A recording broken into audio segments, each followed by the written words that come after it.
Hello, it's good to have you with us on ERi-TV. This is English News Broadcast and I am Salem Berhana. First, the top stars. President ERi conducted interview with ERi-TV and Radio Dimtsi Hafash. 32 patients diagnosed positive for COVID-19 in tests carried out today. Revenues of Suez Canal hit record $6.3 billion in 2021. Brazil will stop monitoring deforestation in Cerrado.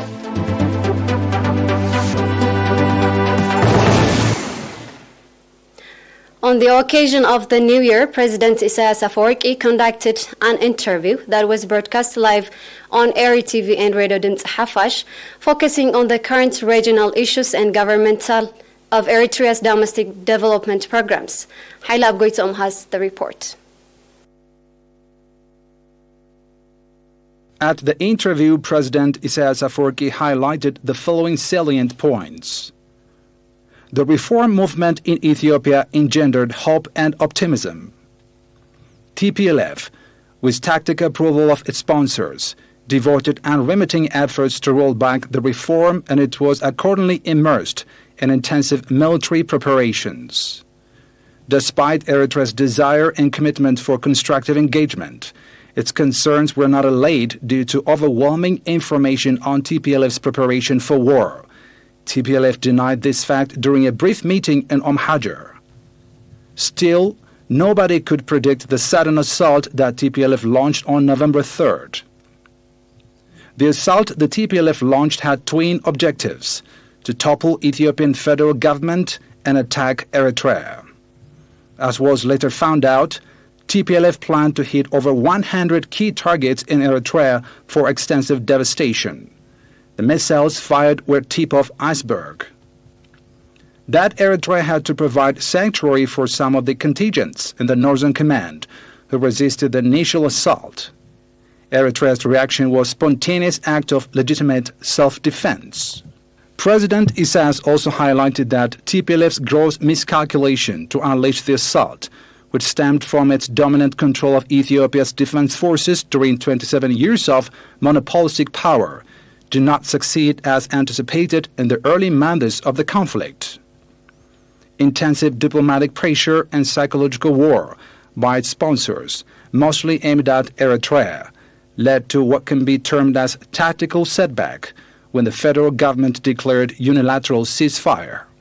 TPLF subsequently committed another reckless military campaign when it ventured into Amhara and Afar regions, controlled Dessie and Kambelja, and bragged about capturing Addis Ababa.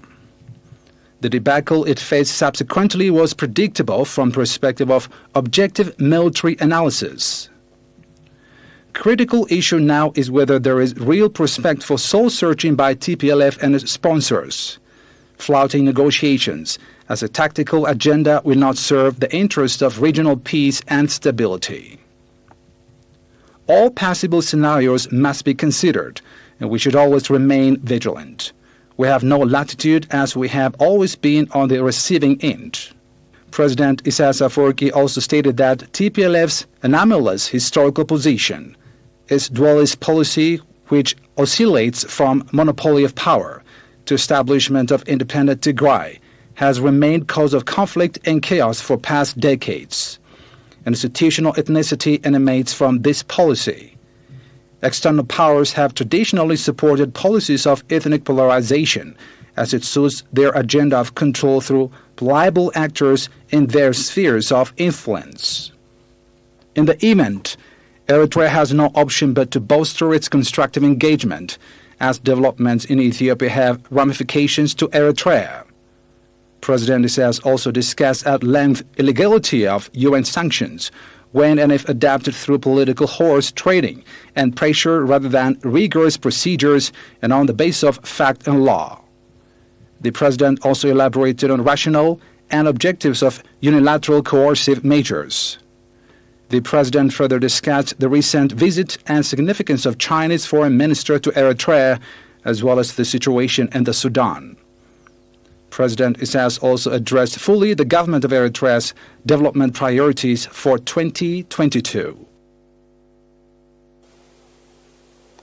32 patients have been diagnosed positive for COVID-19 in tests carried out today at quarantine centers 4 and testing stations 28 in the central region. On the other hand, 23 patients who have been receiving medical treatment in hospitals in the central region have recovered fully and have been discharged from these facilities. The total number of recovered patients has accordingly increased to 7,961, while the number of deaths stands at 82. The total number of confirmed cases in the country to date has increased to 8,335. Ministry of Health, Asmara, 9th January 2022.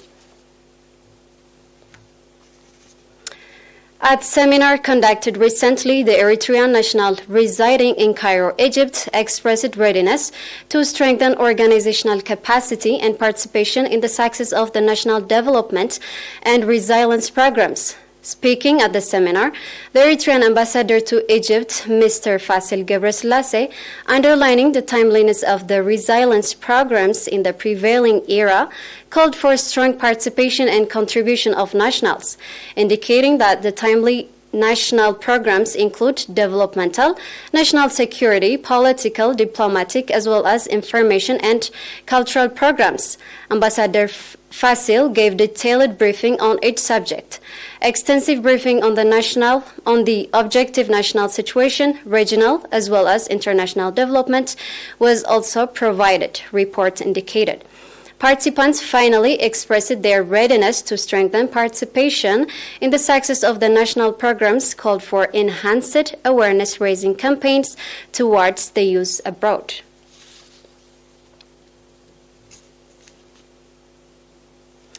Now we'll be back with the international news after a short break. Stay tuned.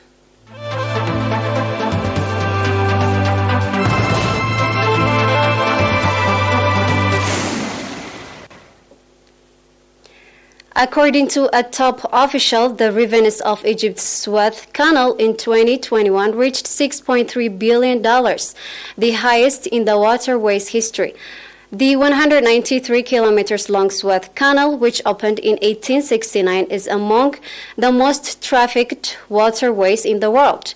In fact, it allows ships to travel between Europe and South Asia without navigating around Africa, thereby reducing the sea voyage distance between Europe and India by about 7,000 kilometers. Around 12% of the world trade volume passes through the man-made canal, which is a major source of hard currency in Egypt. The Egyptian officials stressed that the records reflected the flexibility of the Suez Canal Authority in dealing with crisis caused by COVID-19 pandemic.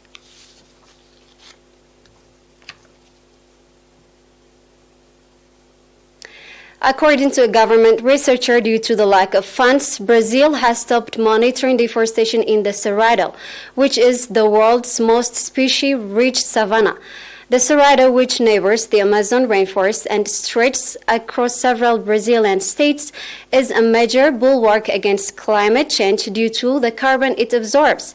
Earlier this week, scientists expressed alarm at rising destruction in the Cerrado, saying it results in huge greenhouse gas emission and threatens to drive species to extinction.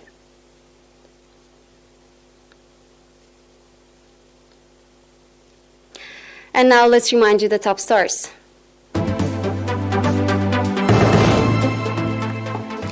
President Isaias Afwerki conducts interview with ERi-TV and Residence Hafash.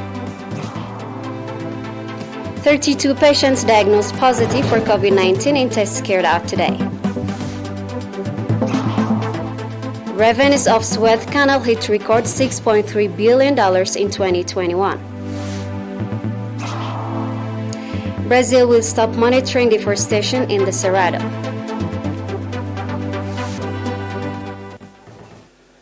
That's all with the news. Thanks for watching.